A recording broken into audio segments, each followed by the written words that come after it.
This is very important because you see, when we see proliferation by land, by sea, or by air, how is this going to impact us now?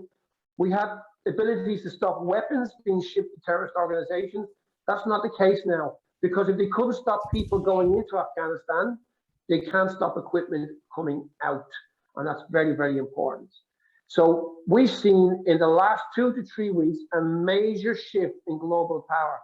We see a shift towards China, Afghanistan, Russia, Afghanistan. And it's interesting enough, because if you go back 20 years, Russia never believed anybody should go into Afghanistan. Why? Because they said there is no military solution in Afghanistan. Don't send in the military. But we can see as professionals that when you see the Taliban now from the Taliban before, they're well schooled in weapons, they're well schooled in the way they portray themselves, they're well schooled in the way they hold themselves, and they are very well skilled in handling the media. And this is very, very important. No, the world's in lockdown, right? No, sorry. The world's in Yes. lockdown. So how is this equipment going to make its way here to Southeast Asia, our part of the world? Probably not. Sure. So, well, let's have a look. How many vessels have Abu Sayyaf been able to ship to the Philippines?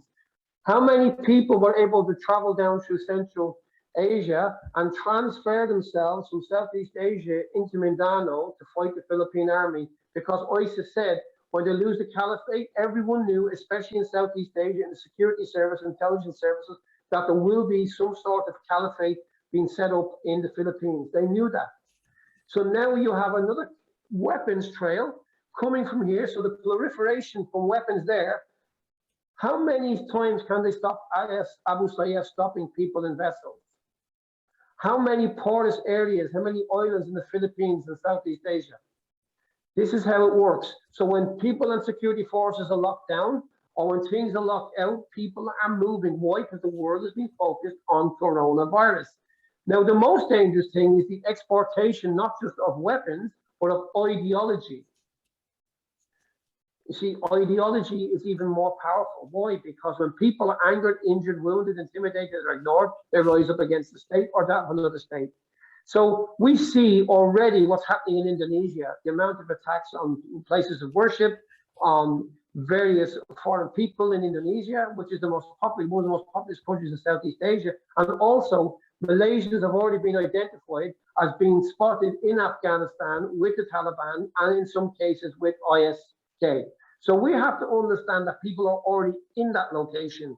There is conflict already there, but it's the proliferation and the empowerment for other people to be indoctrinated. And when you look at what the information that came out of IS propaganda over the last 2 years, they've said quite clearly they've had a bumper crop of recruitment online. Why? Because youngsters are home all day on Facebook, on all social media, being recruited by IS. So they've really done very well, and they've said they've had a bumper crop of recruitment because nobody could go out. Why? Let's have a look at leadership around the world. How many times has power changed in Malaysia in the last 2 years? Talk about power vacuums moving and forming. Terrorists have not gone away. Also, we have to understand the implications, because if you look at the weapons that are spotted in the hands of people like Abu Sayyaf, which are operating in parts of Malaysia, and Malaysian Borneo, and you know the proximity and distance to the locations here, and you have sovereign territory changing a lot of the time. So what is the implications then? How do we manage those possibilities of proliferation? Why? Because as security personnel and as people in the business of resilience and providing freedom and security and infrastructure for people, we, as the golden rule of anything to do with intelligence, we have to always overestimate the capabilities and abilities of people who wish to do us harm. Now, it could possibly be that they can't get weapons and materials into Southeast Asia, but let's ask the track record. Has it happened before? Absolutely. We see that it's very hard to control parts of Southeast Asia. The security forces can't get control. Why? Because it's so porous. Coupled with the fact that we've already got the world powers carrying a conflict in the South China Seas and the Spratly Islands and that has a major impact already on Malaysia, Indonesia, and those regions. So now we know that we also have to understand, when we look at the Taliban, the first Taliban that you would have seen before the conflict of ISAF of the last 20 years. Remember, 20 years of conflict, and the Taliban 2.0 took it back in 20 minutes. A complete capitulation of the military. Now, as Sun Tzu said in The Art of War, when he was quite right, when you're weak, appear strong. When you're strong, appear weak. So the question is, how strong is the Taliban? What does this have for our security implications? Now, if we're just thinking as security people that we stand at a gate and watch our power stations or watch our hospitals and airports, we're actually failing very, very much so, because our security just doesn't come because we have shipping, we have transportation, we have supply chains, we have logistics. Also coupled with the fact that SEB has to be very careful of this. We're seeing a rise in the amount of people that are actually moving towards this zero tolerance on greenhouse gases. They're declaring war on power, electricity, the environment. So how long will it be before we see activism in and around forestry, power, fossil fuels, hydroelectricity, all these factors, because we're seeing a far more rudimentary message coming out from the World Economic Forum and actually empowering people to actually take direct action. So these are other things we have to see what's going on in the background. But we must always be out there, because why? We are threat hunters. We don't wait till the threat comes to us. We are threat hunters. And we can only understand the true nature of a threat because we go looking for them, and how global security and what we call the international security environment that's everywhere affects how we do our stuff. So let's have a look. Even Australia, 25 million people in lockdown because there's an invisible bug going around. It's killed about 800 people, and 25 million people are in actually prison for 2 years. So the fear, the complications are far, far wider than people understand. So coming back to Taliban 2.0, the all new shiny Taliban, look at the airport, look at the international security environment and think. Start being more perceptive, more realistic. When weapons start getting proliferated, we need to know. Also, they're getting sharper and sharper when it comes to the internet, and we know that already we've seen glitches now around the world in computer systems, banking systems. In the last week and a half, we've seen a glitch here in one of the top banks in Australia. 2 days, they said we have an internet problem with our ATMs. So what happens when we're dealing with a cashless economy? People don't want to use cash anymore. The government doesn't want you, but yet people can't go to the machine and actually take cash out because the internet's not working. So if the internet's not working properly, and that's linked to people buying food because they're starving, you see the challenges now? So we need to make sure as leaders that we have our security, our externally monitoring and good systems of procedure to protect our infrastructure and our systems. So let's have a look then. We know the Taliban are taking over. They're facing a major challenge from ISK. We know that's going to have a major destabilizing factor on the region. We face the challenge of proliferated weapons. So how do we handle those challenges then in Southeast Asia? Well, we have to work better with our military. We have to work better with our police forces. And I know in Malaysia, there is no desktop exercises.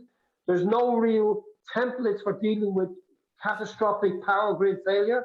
They don't have them things. They don't have them systems in places. They don't have the mapping for it. I know this. They don't have the mapping for it. They don't have what's in place for those eventualities. So it's going to come down to the people in SED to actually make sure that structure and the defense of the organization relates to the external. So it's what we call an offensive defensive by looking externally and looking at the internal. We'll call it defensive offensive and an offensive defensive. Make sure your perimeter is secure. Make sure you're carrying out surveillance and you're threat hunting. Remember, the world is getting more complicated over the next 12 months.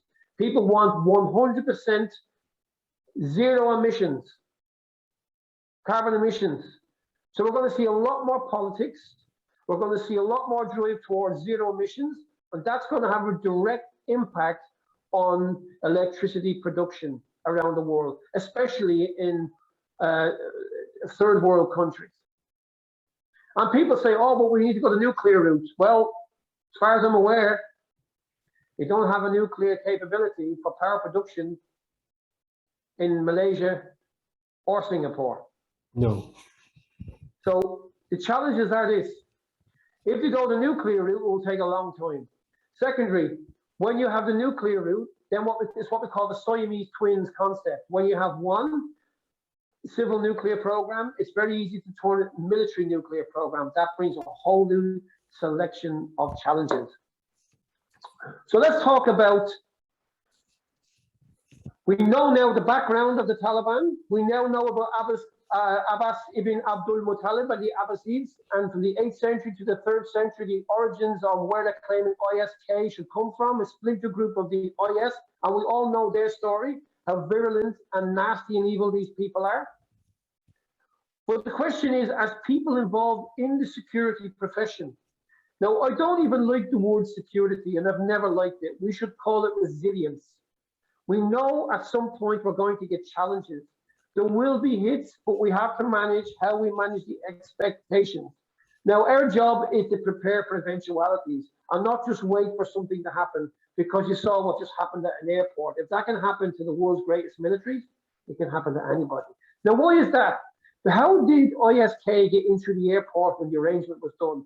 Because you think about this, when you have Taliban fighters on the perimeter supposed to protect people at the airport until they withdraw, how come the ISK fighters got in? Why?